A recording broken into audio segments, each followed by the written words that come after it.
At so ayan, hi guys! Welcome back at channel natin at ito na nga po sa episode 276 natin para kay season 4 kay Kalbo. At ayun, huwag na natin patagalin pa, simulan na natin yan. At dito nga tayo natapos yung sa pagwasak ni Tatsumaki dito sa May City dahil nga nabuisit siya dun sa mga insekto na halimaw. At now ang continuation niyan is eto naman na. So dito grabe, talagang pinulbos ni Tatsumaki, parang ginawa niyang disyerto itong buong syudad. At sabi niya nga dyan na walang kwenta yung resistance ng mga halimaw na yun, yung paikipaglaban nila. Pero ito nga sabi ni Tatsumaki, to think na meron daw ng mga halimaw yung nag-iisip pa na kayang-kaya nilang talunin.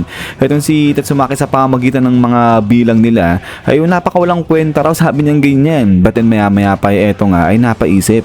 Itong si Tatsumaki, sabi niya nga dyan, yung goal ba talaga ng mga halimaw ay yung distraction lang? Kasi kung yun lang yung goal nila, nagtagumpay sila, sabi niya ganyan. Kasi ito nga nawalan daw ng choice itong si Tatsumaki kundi talagang wasakin i-destroy itong buong city. At ito nga talagang walang natira talagang naging mga buhangin na lang itong buong city. But then maya pa ito nga biglang may dumating na helicopter. So yun, napatingin itong si Tatsumaki at ito nga ngayon ay landing na dyan, baba na itong helicopter at labas na rin dito itong news team. So nga sabi nga nito ni Kuya na galing sila sa PTV at tinatanong nila ito nga diba si Tatsumaki. So now sabi nga nila rito, bakit daw ganito naman yung ginawa ni Tatsumaki? Kailangan daw ba talaga na ganyan pulbusin niya itong buong city na to? Bakit daw hindi niya hinintay dumating yung mga Neo Heroes? Kasi diba recently ang ganda nga ng mga performance na ginagawa ng Neo Heroes. So kaya nga ito nagalit itong si Tatsumaki. So kaya nga ito sagot si Tatsumaki, sabi niya nga dyan,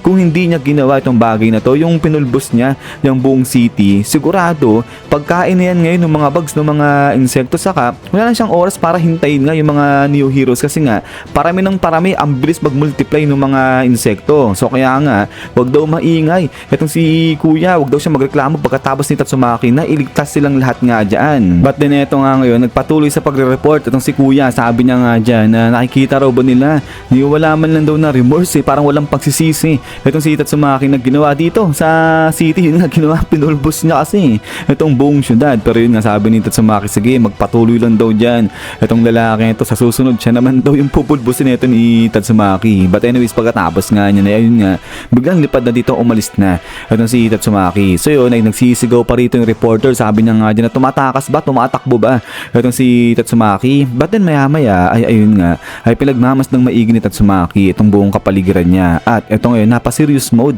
itong si Tatsumaki, sabi niya nga dyan na siya okay lang pero yung mga infrastructure nga raw dito sa syudad wala na, talagang naabot na nila yung kanilang limit. So kumbaga talagang di na nga raw magtatagal itong mga infrastructure. So kaya kapag hindi rin ginawa ng paraan ay hindi magtatagal yung buong sangkatauhan, yung mga tao hindi na rin doon sila makakasurvive, sabi niya ganyan. Pero yun na grabe, naging wasteland na talaga itong buong city na nga na to. At then pagkatapos nga niya ay biglang talo naman dito sa CTL dahil eto nga etong si Blue Hala sige dito ikot-ikot ngayon siya dyan at iniiwasan niya yung mga asido na binubugasan niya. At eto nga ngayon grabe dito, talagang tuloy-tuloy yung pag-atake dito kay Blue. Pero eto iwas-iwas lang dito itong si Blue at pagkatapos nga niyan boom, grabe to now itong mga tinamaan nga dyan ng asido. At eto nga ngayon labas dyan itong dragon level na kalaban ni Blue. Eto nga sila Il Dragon, yung halimaw. At ayun, dikit ngayon si Blue dito sa isang building na to at talaga naman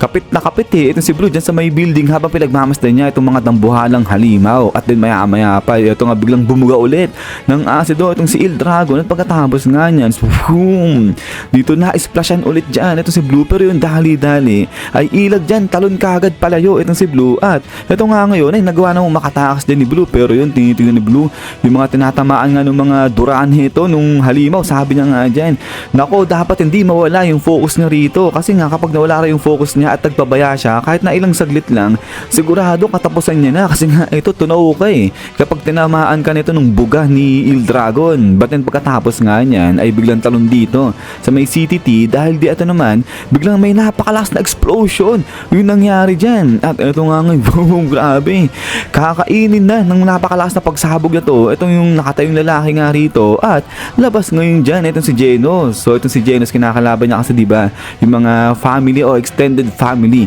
of darkness. Tapos yung threat level nun dragon din. So ito nga sabi ni Genos dito na nagawa niyang talunin yung mga halimaw na yon, pero talagang nahirapan daw siya. Isang hard battle na naman itong nangyari nga sa kanya. niya at din maya pa is BAM!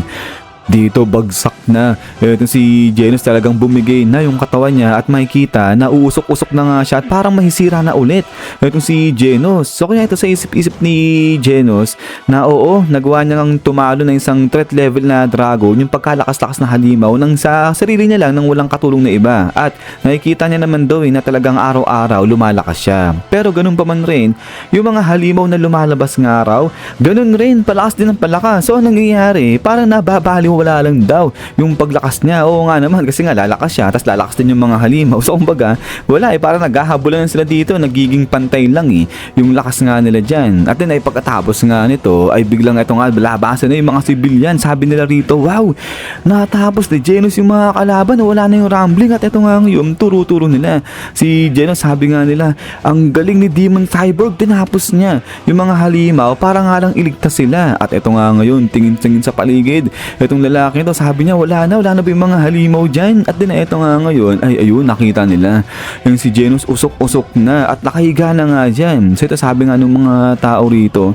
ang galing nga nito ni Genos, natapos na yung mga halimaw. Pero to kita talagang gulpi na siya at sabi nga nila rito na okay lang daw ba itong si Genos, buhay pa ba yan, gumagalaw pa ba siya, sabi nilang ganyan. Pero ito sabi nga nila na salamat daw dito kay Genos kasi somehow nagawa niya lang manalo. Pero yun talaga nag-aalala sila kay Genos kasi nga hindi na siya gumagalaw at eto tuloy ngayon ng mga tao na oo, naubos ni Genos lahat ng mga halimaw dito. Pero paano na lang pag may biglang dumating na halimaw dyan, anong araw gagawin nila? Wala na bagsak na itong si Genos. At sabi ngayon nila rito na dahil nga sobrang lalanan ng mga nangyayari dyan, kaya kailangan daw talaga na meron silang milyon na buhay para makasurvive na dito. But then maya ay nagsigawan yung mga tao kasi dumating na yung Neo Heroes dyan sa eksena. But then maya pa eto nga ay napaisip na ito si Genos, sabi niya nga dyan sa kanyang sarili na kailangan niya pang maging mas malakas pa, talagang sobrang lakas pa, sabi niya ganyan, ito much stronger. At then pagkatapos nga niyan isang gusto hanggang dito lang pala ito sa episode 276 natin. At so ayun ay talagang napalaban dyan